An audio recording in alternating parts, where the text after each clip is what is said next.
Welcome back to the channel. Today we'll be taking a look at the 12 motorcycles no one wants. Number 12, Suzuki Boulevard C50. The Suzuki Boulevard C50 is one of those cruisers that dealers simply cannot move off the showroom floor. On paper, it looks like a solid middleweight cruiser, but in reality, it struggles to compete in today's market where buyers either want stripped-down retro charm or massive power. The C50 lands awkwardly in the middle, and that is exactly why it sits unwanted. Powering the C50 is an 805 cubic centimeter liquid-cooled V-twin engine. It makes around 53 horsepower, which sounds decent, but once you put it on the road, the bike feels sluggish compared to others in its class.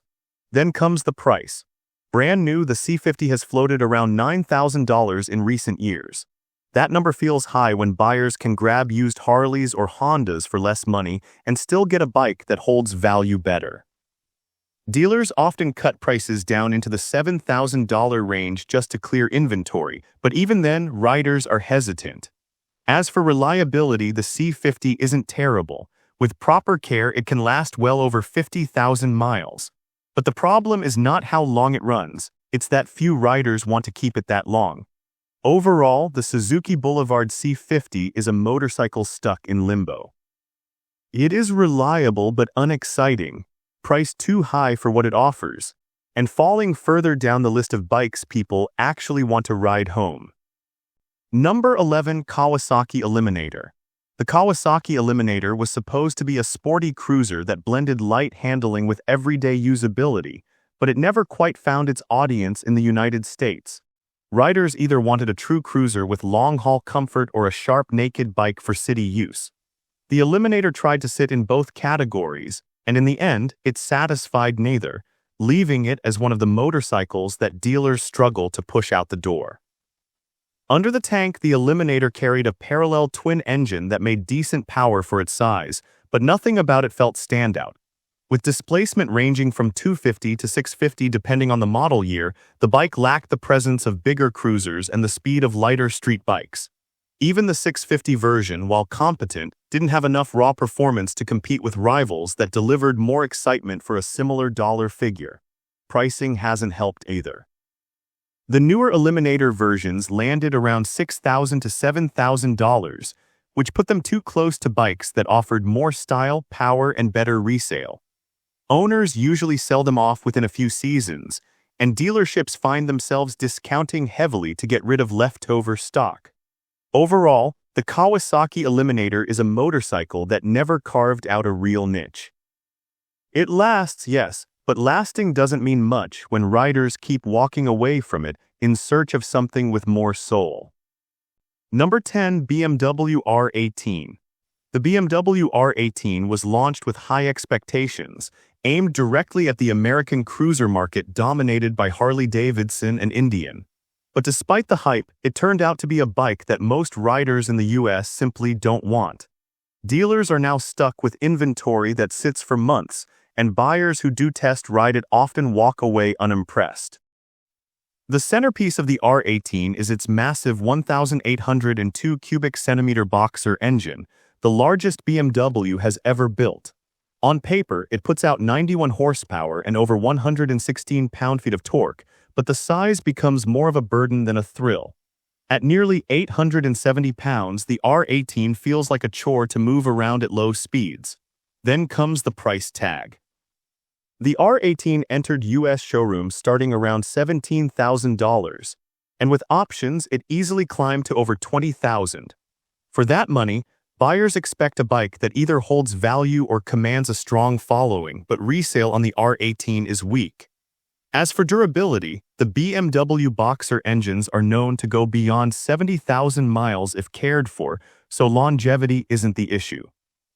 The problem is that very few people are willing to hold on to the R18 long enough to test its endurance. Overall, the BMW R18 has become an example of a good idea executed poorly. Number 9, Triumph Trident 660. The Triumph Trident 660 was designed to be an entry-level middleweight naked bike, but in the US it has struggled to gain traction. While Triumph hoped to attract new riders with a lower-cost option, most buyers either go cheaper with Japanese brands or spend a little more for something with stronger appeal. As a result, the Trident sits on dealer floors with little movement. It runs on a 660 cubic centimeter triple engine making around 80 horsepower, which on paper sounds lively. But once you ride it, the bike feels caught in between. It doesn't have the raw punch of bigger Triumphs, and it doesn't carry the lightweight, flickable charm of smaller bikes like Yamaha's MT line. The price has been another problem. At launch, the Trident came in around $8,000, which doesn't sound terrible until you realize you can pick up a Yamaha MT7 for less money with similar performance. On the used market, the Trident 660 falls hard, with clean models already dipping near $5,000. That makes new buyers hesitate since nobody wants to take a steep hit the moment they roll it out of the dealership. Dealers in the US have struggled to clear these bikes because the Trident doesn't fit the Triumph identity that buyers expect. Overall, the Triumph Trident 660 is a bike that looks good on spec sheets, but fails to capture real demand, leaving dealerships discounting heavily just to move units. Number 8. Kawasaki Vulcan S. The Kawasaki Vulcan S was meant to stand out with its sporty styling and customizable ergonomics, but in the US market, it has turned into one of those cruisers that dealers can't get rid of. Riders who want a cruiser usually want either classic looks or big displacement, and the Vulcan S doesn't deliver either. Instead, it feels like a sport bike engine stuffed into a cruiser frame, and the result hasn't clicked with buyers. The Vulcan S runs on a 649 cubic centimeter parallel twin engine that puts out around 61 horsepower. That's the same motor Kawasaki uses in its Ninja 650 and Z650, but in the Vulcan it doesn't feel as fun. The pricing is another strike. The Vulcan S has hovered around $7,000 to $8,000 in US dealerships, which is dangerously close to used Harley Sportsters or Honda Shadows that hold their value much better. Buyers quickly realize they can grab a bike with more heritage and better resale for the same money, and that makes the Vulcan S a hard sell. On the second-hand market, they slide fast, with clean examples often listed around $4,000 or even less. Dealerships are often left discounting heavily to move them, sometimes cutting thousands off the MSRP just to spark interest. Overall, the Kawasaki Vulcan S is a motorcycle caught between two worlds, and that has left it unwanted in the cruiser market. Number 7. Indian FTR. The Indian FTR came out with plenty of hype, marketed as a flat-track-inspired street bike with aggressive styling. But in the US, it quickly turned into one of those motorcycles that looks good on posters yet struggles badly on showroom floors. Dealers still try to move leftover models by slashing prices, but the demand just isn't there. At the heart of the FTR sits a 1,133 cubic centimeter V-twin engine producing about 120 horsepower. While that sounds strong, the execution feels mismatched. The bike carries a lot of weight, close to 520 pounds, and the throttle response is jumpy at lower speeds. The pricing didn't help either. The Indian FTR rolled into US dealerships starting near $13,000, and higher trims easily reached $15,000 or more. At that price, many riders lean toward established naked bikes, which carry more prestige and stronger resale. Another issue is the small fuel tank, which cuts range to under 150 miles in real-world riding. For American riders who want to travel longer stretches, that is a deal-breaker. Combine that with limited aftermarket support compared to Harley or Triumph, and the FTR ends up being an expensive experiment few people want to commit to. Overall, the Indian FTR is a bike that had potential but missed its mark. Dealers have learned this the hard way, with unsold models stacking up and heavy discounts becoming the only way to move them. Number 6. BMW K1600B. The BMW K1600B was introduced as a bagger aimed squarely at the American touring crowd, but it has not found the success BMW hoped for. Dealers across the US continue to struggle with unsold stock, as riders either lean toward traditional Harleys and Indians or avoid the high sticker price altogether.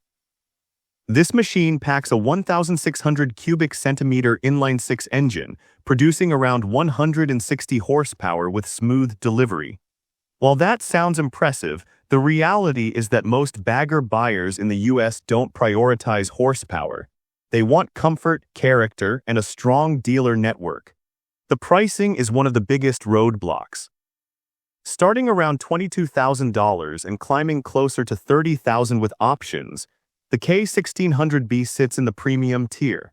For that money, American buyers overwhelmingly choose a Harley Street Glide or an Indian Chieftain, both of which hold value far better. Styling has also been a sticking point.